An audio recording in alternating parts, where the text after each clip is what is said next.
Oh, finally. Thank the heavens. Cal! I have the holocron. I need to do this.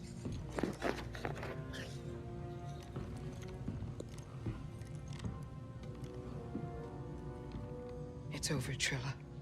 Nothing is ever truly over. This fight is over.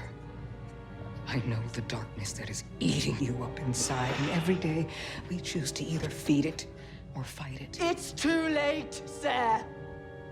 No, it's not. I know the choices that I made took all your choices away, and I have failed you, Trilla. I failed you. And I am so very sorry.